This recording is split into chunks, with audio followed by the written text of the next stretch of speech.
So here I am in autopilot in Neovim, and I am just going through and looking at the stuff that it suggests as I line return. And I started, I guess, seeding it with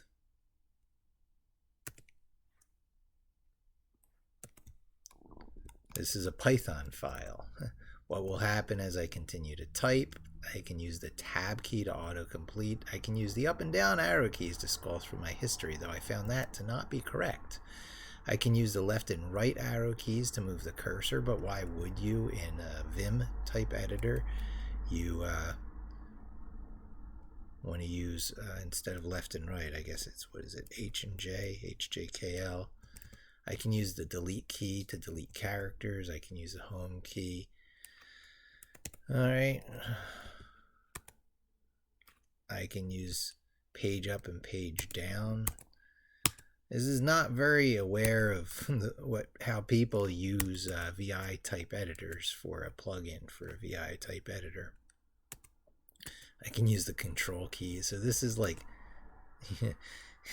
I guess that shows a lot about how popular other types of editors are over Vim, at least ones where, you know, this type of advice comes from. Yeah, it's just not true. I am in Vim. A lot of this advice is not true for Vim.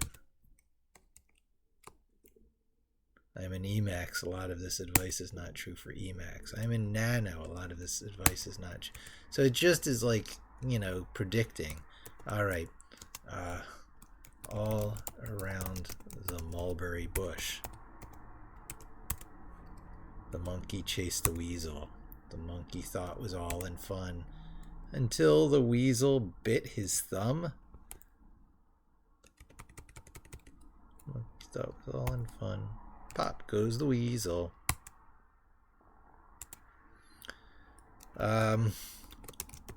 Once upon a midnight dreary, while I pondered weak and weary over many a quaint and curious volume of forgotten lore, while I nodded, nearly napping, suddenly there came a tapping, as of someone gently rapping at my chamber door. "'Tis some visitor," I muttered, tapping at my chamber door, "only this and nothing more."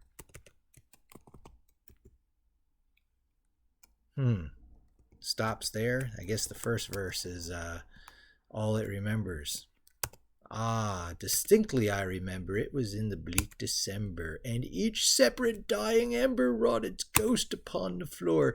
Eagerly I wished the morrow, vainly I had sought to borrow from my book's surcease of sorrow. Sorrow for the lost Lenore, for the rare and radiant maiden whom the angels named Lenore, nameless here forevermore. Okay, now it knows after 2 paragraphs. Okay, but I don't want to continue. I think you get the idea. The sun was shining.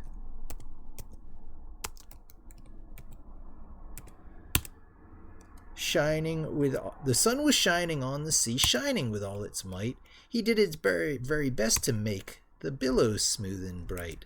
And this was odd because it was the middle of the night.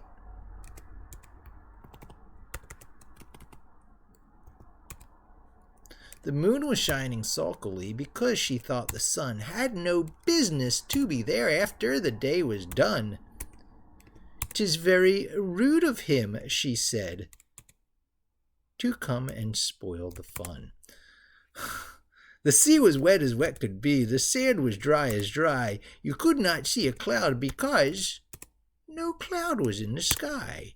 No birds were flying overhead. There were no birds to fly. Anyone know what comes next? No, I gotta stop. Move on to other tests. And it clearly is gonna know common poetry. Okay.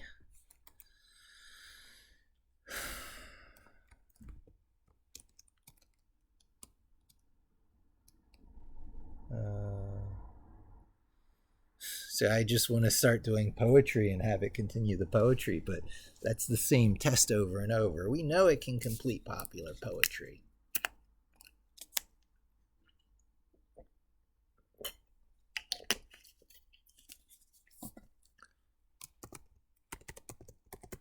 Import this. We are in Python after all. Nope, it doesn't know that. So certain things in culture are just so big that the way these things are trained, it's going to always come up with the right answer. So the novelty of poetry completion aside, right, this is just, you know, kicking the tire type stuff.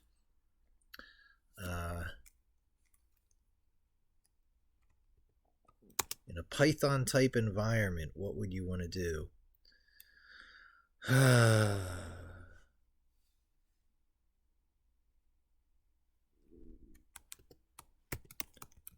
Classic Python interview questions.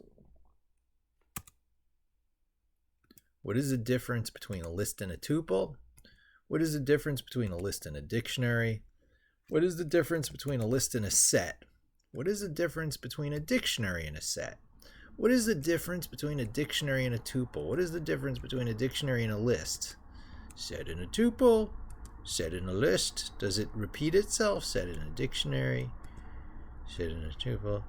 Okay, so, okay. I am still keen on what it's going to come up with when you do import. I guess without the comment, right? Now there's something interesting, right? Import OS, right? This is what I kind of was thinking. Import RE, import math, import random, import time, import date time, import calendar, import iter tools, import func tools,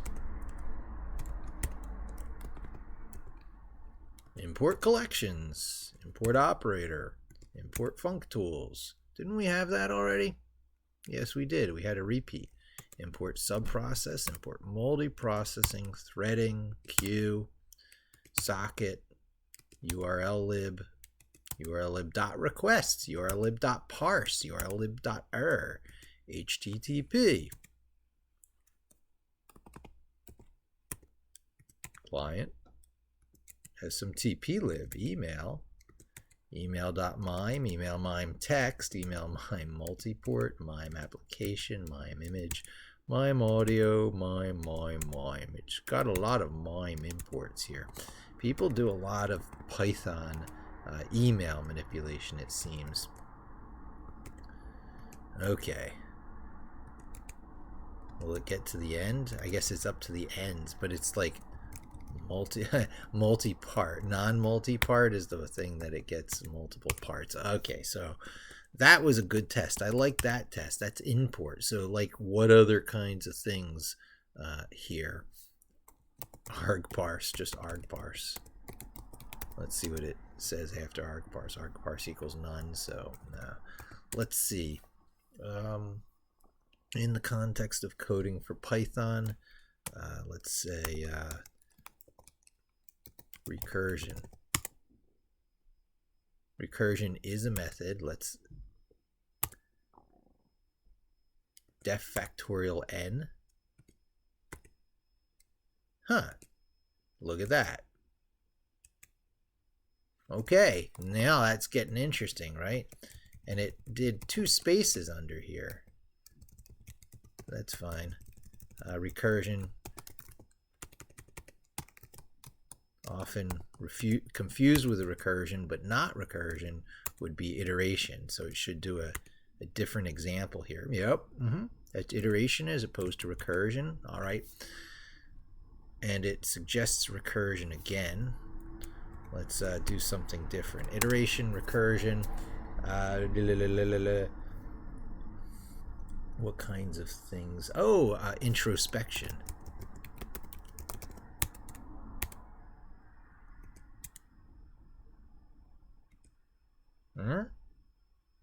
That is the same piece of code as for recursion. I don't think that is introspection. Let's try something different. Oh, you know what? I'm going to go right for some of my very modern stuff. Playwright. Let's see what it is. I am a playwright. No. I am a playwright. I am a playwright. Puppeteer. Puppeteer. It auto-completed pipe. Import Puppeteer. Import async IO.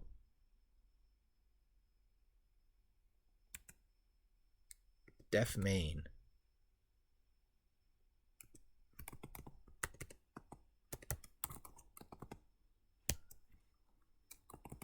Well, you look at that. It knows a little bit about Puppeteer. Oh, the async IO get event loop run until complete. Selenium, all right. WebDriver. This is the stuff we're trying to keep away from by using Puppeteer.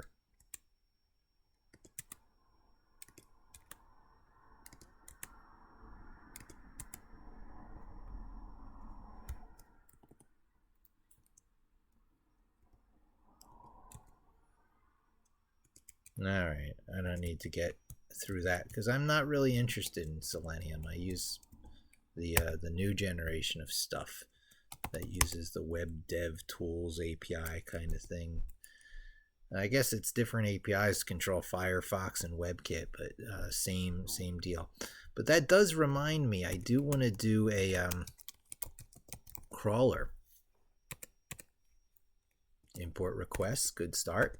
Always a good start for a crawler. Not always, but import BS4, it doesn't know how to abbreviate that down. Maybe there was a time when you could have just done import BS4.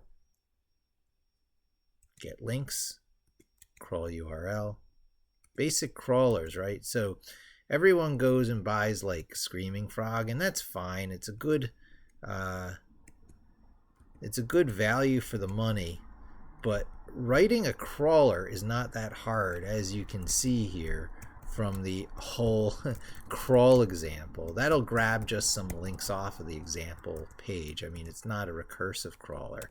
Let's try, well, let's see what it's trying to tell me with web scraping. I think this is going to be the same thing.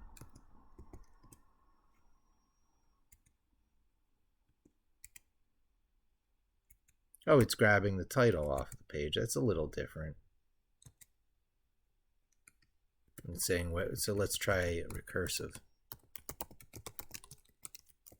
scraper.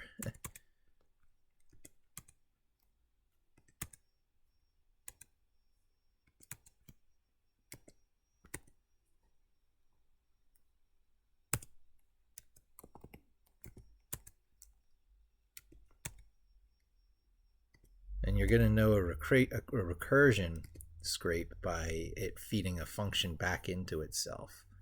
So this is probably setting up an initial thing. So, and then here is scrape link. Okay. But it's there. Is that done? Is that a recursive scraper?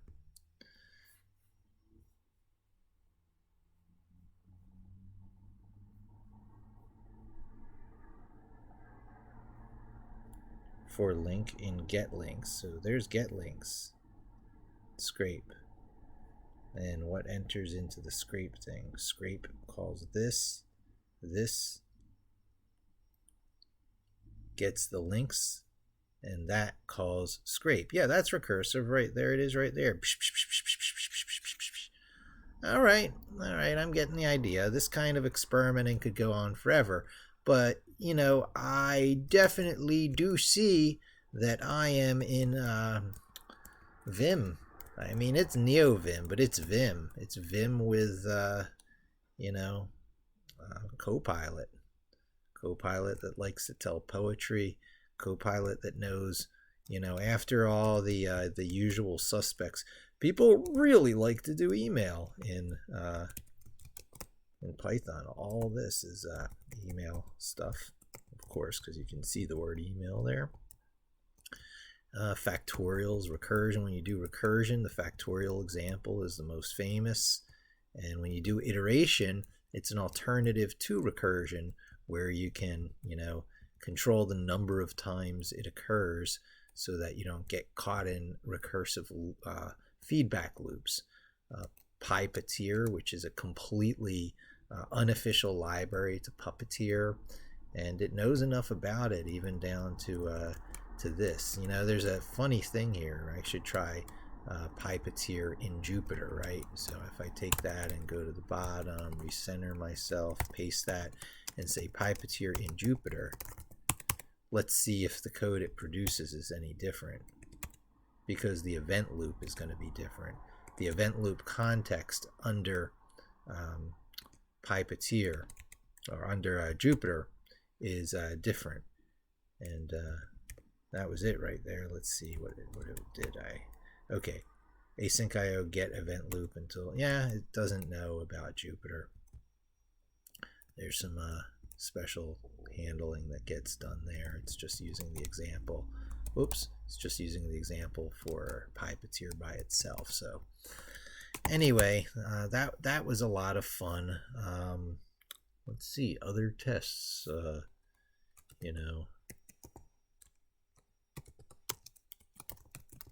creator of Python.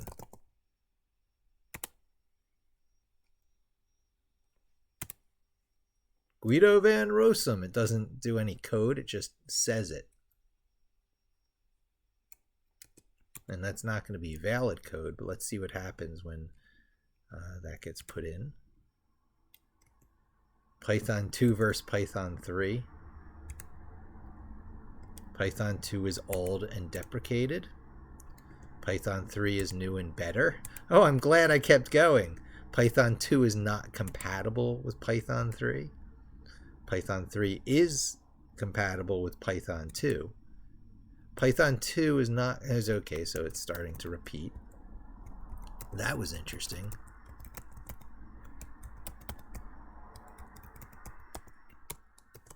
All right, let's see if it knows the second level of fame for these folks. His name is Raymond.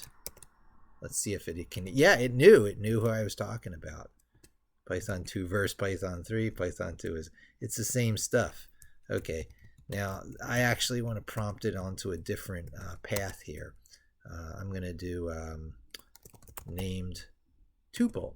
Let's see what it says. Collections, func tools, operator, iter tools, func tools. Oh, that's a repeat. So I'm pretty sure these are a lot of Raymond's contributions to the Python standard library. Let's say standard library. OS. Sys, this is going to be similar to those imports. It's almost exactly the same list. Let's see what it says for math. If we seed it with math, import math. Let's see what it thinks we're going to want to try and do after we import math. Print pi, print e, print the square root of 2. Oh, that's interesting. These are popular things people do with the math library. This is a really interesting way to use it because, you can just see, statistically speaking, what people are using libraries for. What's another interesting library to import to see how people are using it? Collections. Collections is a random grab bag of stuff. So if we import collections, what's the next thing people are most likely to do after they import collections?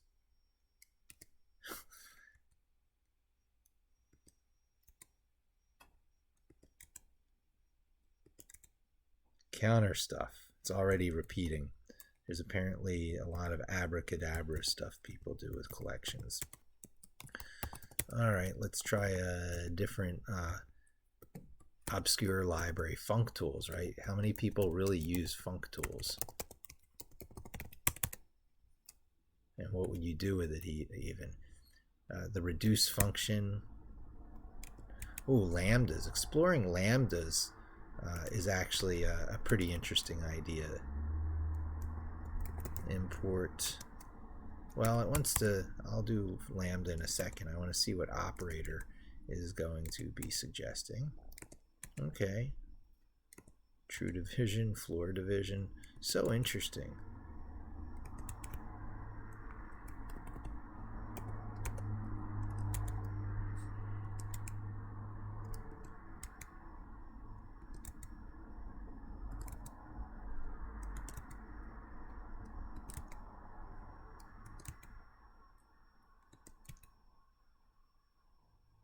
All right, I think I've gone enough on that.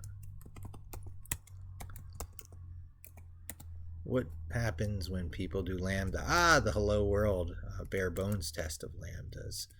Huh, interesting, interesting. And that's all it wants to suggest. All right, let's see what it wants, what people do with iter tools. Come on.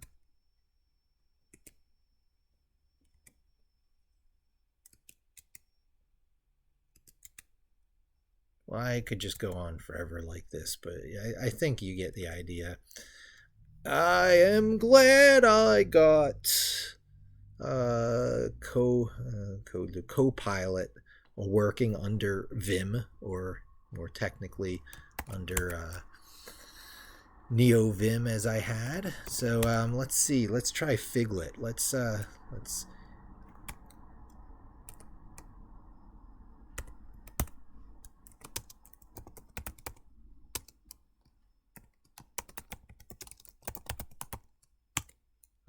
insert some stuff with Figlet.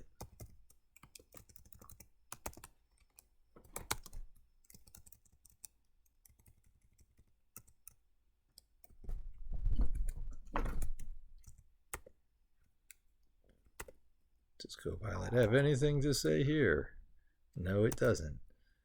Oh, look at what's it gonna do. Oh, it's just gonna repeat the hello world. Interesting. Yeah,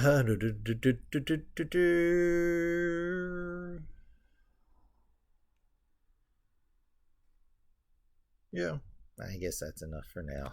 If you have any ideas, I'm going to be giving this thought, how I can really use this to help me with my coding style.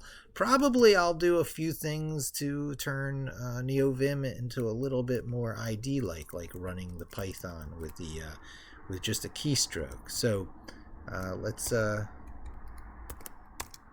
say now I'm tempted to do stuff in here like, to write a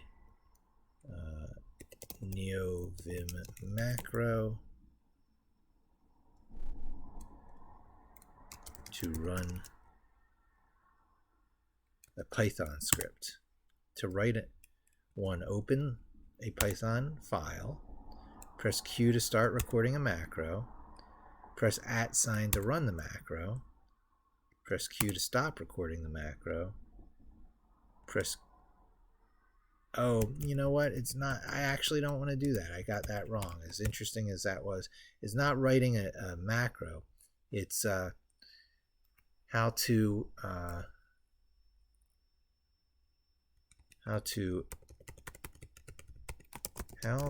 execute the Python, how to execute the Python code in Neovim.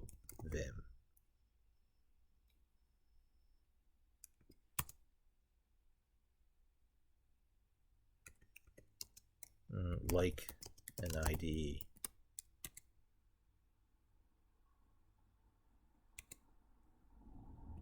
Install Neovim. Install Python 3 Neovim. Python, no. Yeah, without plugins. So I think I might have been on the right track with a macro. So how to output your current, yeah, that's what it is. How to send the file you're editing in Vim, I'm going to say Vim because it's more popular, to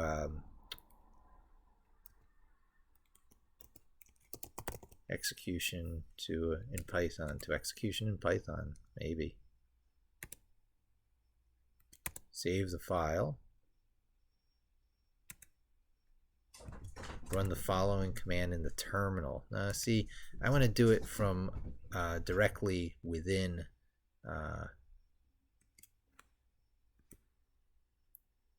Vim.